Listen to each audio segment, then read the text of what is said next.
Nii, nüüd on olemas täiesti veekindel plaan, kuidas me jälle jalad alla saame. Tükk aega mõtlesin, aga välja mõtlesin. Tuulikud. 60 tuulegeneraatorit Pärnumaale. See on tuleviku energia. Asjaajamine praktiliselt puudub. Tuleb lihtsalt hunnik maad kokku osta, siis metsad maha raiuda, saabki postid üles ajada. Turunduse seisukoha pealt ka väga lihtne. See asi müüb praktiliselt iseenesest. Nüüd on ainukene asi, et konkurendid meie ideest teada ei saaks. Miks 60 tuulikut? Tõepoolest, ei peagi olema. Alguses võib olla ka 40. Hoiaksime kohe kolmandiku võrra tootmiskulusid kokku. Aga mis kõige olulisem, see on kasulik kõigile. Investoritele, tarbijale, aga eelkõige meile.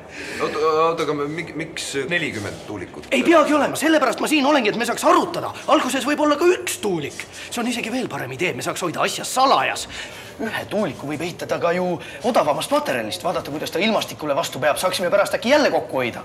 Aga miks üldse tuulikut, kui firma tegeleb lõnga ekspordiga? Just, õige!